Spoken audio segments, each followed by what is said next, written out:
प्यारे दोस्तों नमस्कार। माई सेल्फ वी ओंकार शक्ति उस्कीबा इंस्टीट्यूट। दोस्तों आप सभी को इंतज़ार होगा कि आपका मॉडल पेपर नहीं मिला अभी तक बीएड का, तो मैं आप सबके लिए मिड टर्म एग्ज़ाम हेतु मॉडल पेपर लेकर आया हूं। आपके एंड टर्म एग्ज़ाम का मॉडल पेपर मैंने 2019 वाले वीडियो में प्रेजेंट किया है। वहाँ पर principle and method of teaching की पहली बार ओएमआर आधारित परीक्षा हुई थी। दोस्तों उसको भी आप पढ़ सकते हैं एंड टर्म एग्ज़ाम के लिए, ताकि इसलिए मैं कह रहा हूँ इस बात को क्योंकि उसमें मैंने फुल सिलेबस आधारित विस्तृत स्तर पर महत्वपूर्ण प्रश्नों को रखा है। वह चाहे किसी भी वर्ष की परीक्षा हो, 19, 20, 21, 22, 23, हालांकि आगे 24, 25, कभी भी अगर जब तक ये सिलेबस रहता है, कुछ ऐसे प्रश्न हैं जो कभी भी परीक्षा में बदलते नहीं हैं, वो हमेशा रिपीट होंगे।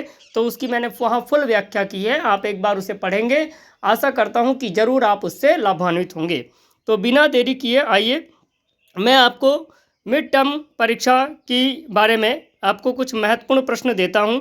तो ये प्रश्न केवल दीनदयाल उपाध्याय गोरखपुर विश्वविद्यालय के विद्यार्थियों के लिए है, जिसका जो कोड है paper code EDU-BED 110 principle and method of teaching, यानी शिक्षण के सिद्धांत और विधियां। ये मिड टर्म परीक्षा का मॉडल पेपर है। आशा करता हूं कि आपको ज़रूर ही इससे आप लाभान्वित होंगे।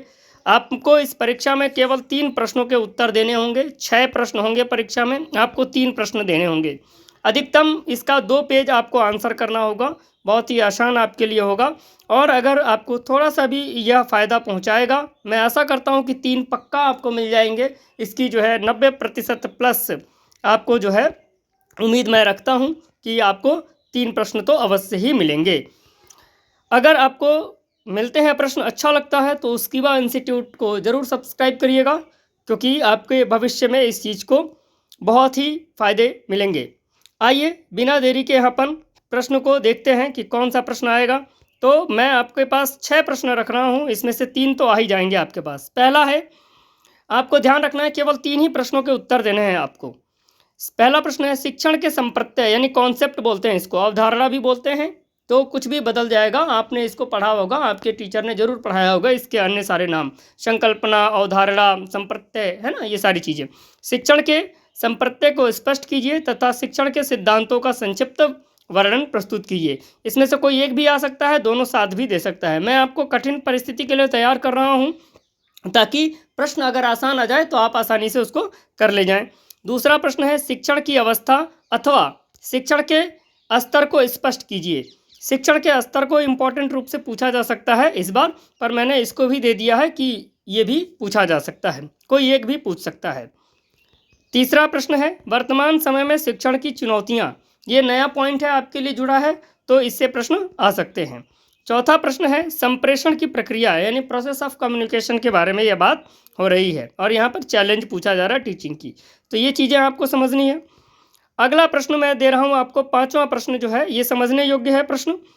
इसमें है, स्व अनुदेशनात्मक उपागम, इसी का एक पार्ट है योजनाकृत अनुदेशन, प्रोग्राम इंस्ट्रक्शन बोलते हैं इसको। इसका जो रेखीय व शाखीय ब्रांच भी होता है, तो अथवा करके मैंने एक प्रश्न दे दिया, इसको ऐसे भी पूछ सकता है, रेखीय व शाखीय अनुदेशन को स्पष्ट करिए या योजनाकृत अनुदेशन को स्पष्ट करिए, ऐसा प्रश्न पूछा जा सकता है आपको। ठीक है, अब मैं आपको अंतिम प्रश्न बता रहा हूँ। निम्न में से किन्हीं 2 पर टिप्पणी लिखिए। कोई एक ये इसमें से आपको पूछ सकता है या कोई 2 भी पूछ सकता है। मैं जैसा पहले कह चुका हूँ कि कठिन परिस्थिति के लिए आपको तैयार कर रहा हूँ, तो आप इसके निश्चिंत रहिएगा, बस थोड़ा सा देख लीजिएगा। जिसमें पहला है, आधारभूत शिक्षण प्रतिमान, बेसिक टीचिंग मॉडल। फिर आपको फ्लेंडर्स की अंतःक्रिया विश्लेषण विधि के बारे में पूछा जा सकता है, FIACS के बारे में। एक और बन सकता है प्रश्न, अनुकरणीय सामाजिक कौशल प्रशिक्षण। ठीक है, हालांकि फ्लेंडर्स इंपॉर्टेंट है, इसको ध्यान में रखिएगा। इसमें SSST के बारे में पूछा जा सकता है। चौथा जो है, सूक्ष्म शिक्षण, माइक्रो टीचिंग पर टिप्पणी लिखने के लिए पूछी जा सकती है। तो ये 6 प्रश्न हैं।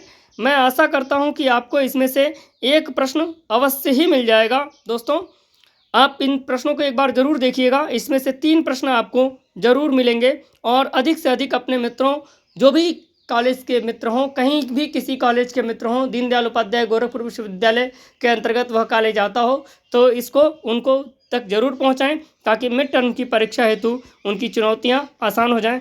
बहुत बहुत धन्यवाद। Thank you so much. आशा करता हूं कि आप इससे ज़रूर लाभान्वित होंगे और आपकी परीक्षा में आपकी मेहनत का फल आपको ज़रूर मिलेगा। अंत में एक छोटा सा संदेश आप सभी के लिए। दोस्तों, ये चुनौतियाँ, ये जो परीक्षा है, यह आपके जीवन के लिए नहीं है, यह आपकी वर्तमान की तैयारी के लिए है। तो परीक्षा देने हंसते हुए जाइए, मुस्कुराते हुए आइए। बहुत बहुत धन्यवाद। Thank you so much.